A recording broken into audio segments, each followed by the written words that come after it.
Okay, so like I mentioned in the last video, some industries are very saturated. For example, like a realtor, for example, might have a hard time ranking number one, especially if several realtors end up watching this video. So what you could do if you aren't ranking as good as you would like, and I really think that you need to strive to rank on the first page of the results. So with Website Designer, if I wasn't ranking on the first page, or even down, I'm even if I was down here, I'm still doing okay. But when you're at the bottom and you have to scroll, that's always kind of a bummer, and especially if you have to go to a second or third or fourth page, then you're really risking not being seen. So some things that you might need to do in order to rank higher is actually just change the keywords that you are looking for. Now, I also recommend that if you're in a line of business, like for example, if you're a realtor and you focus on a certain geographical location, focus and only worry about that. Chances are when somebody comes in here and searches for a realtor or an insurance agent, they're not going to want to see insurance agents and realtors from states that are far away. They're going to want somebody close to home. So even go in and do a search, click on more, type in your zip code, choose a reasonable range, and start to see where you show up. So if I narrow it down to 50 miles, looks like that brings me up to number 2. We've got one guy in the Bay Area that shows up higher than me, and if I bring that down to 35 miles, then that puts me in the number 1 position. So is that good enough for you when it comes to your ranking? What is your where are you marketing? What's your geographic range as far as what you want? And if this works for you, then that's great. I don't necessarily think that you need to be number 1 or even in the top 10 for total LinkedIn ranking and being the top one that shows up. Of course, that's awesome if that happens, but at the same time, it's sometimes not needed. So if you are still having a hard time ranking, for example, if you're in a big city and you have a lot of people that's your competition and they're showing up in here and ranking higher than you, then you can change your keywords, because I chose website designer because I think that is what people are searching for. When they're on LinkedIn, they're looking for a person as opposed to a service. So with photography, I chose the words photographer and wedding photographer because on LinkedIn, you're not searching for a service. You're searching for a person who actually does that. So I would be searching for a website designer as opposed to if I was over on Google, I might search for website design or something like that, or I might choose wedding photography because I'm trying to find some photography. But when you're searching for a person, you're searching for what they are specifically, which is a wedding photographer or an insurance agent or something like that, which is a very good description of what they do, not necessarily the general service or product or whatever it is. So that's why I chose to go with like manager and photographer and website designer as opposed to the typical name for whatever service it is that I provide, like website design or photography.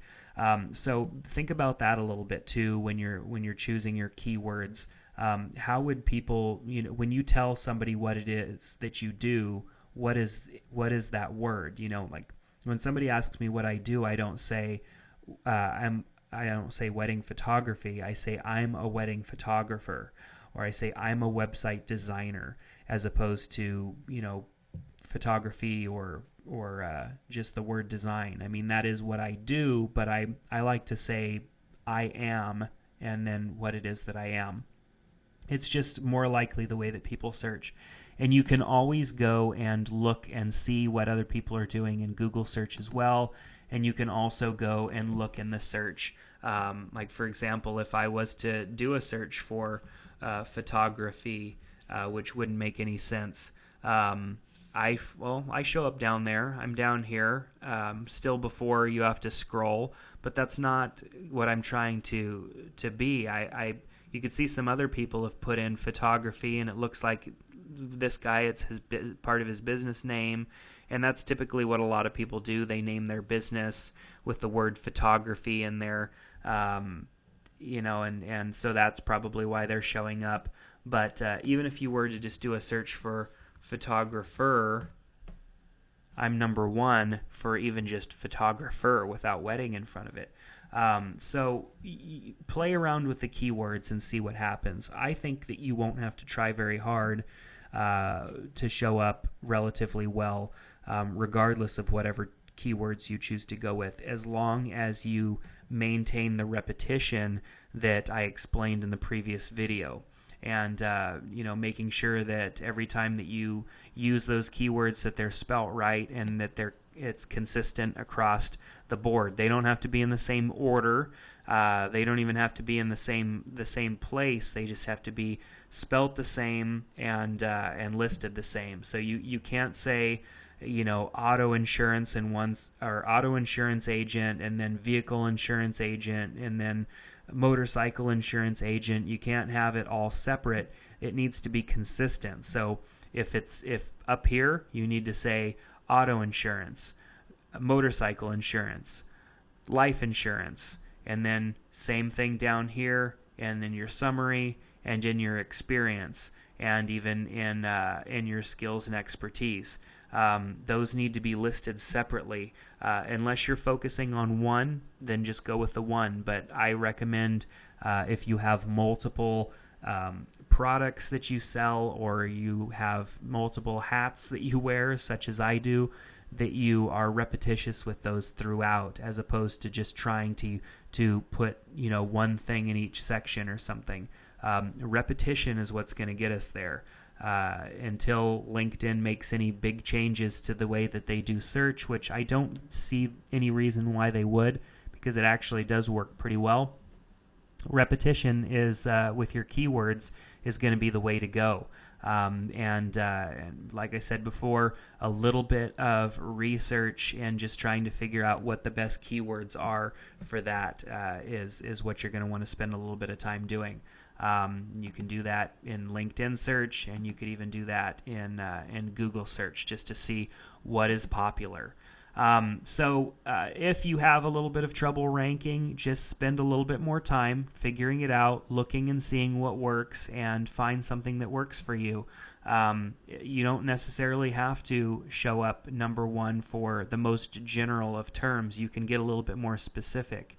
When I'm talking to my web design clients about ranking in the search, it's very, very difficult if I'm building a website for an auto insurance, broker or agent, to show up ahead of Progressive and Geico and all of these national brands.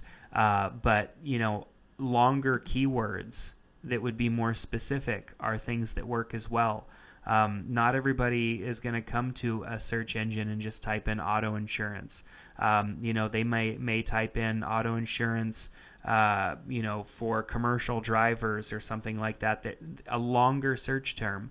We're getting more used to needing to type in a few more words to find exactly what it is that we're looking for. So don't be afraid to experiment with your keywords a little bit, because the updates pretty much affect search almost instantaneously. It's not going to waste a whole lot of your time to try some things, try and do a little bit of search, see what happens, and then come back and make some changes and just play with it until you get it right. However, I'm pretty much certain that you're not going to have to try too hard, and you're going to get excellent results compared to where you were listed prior.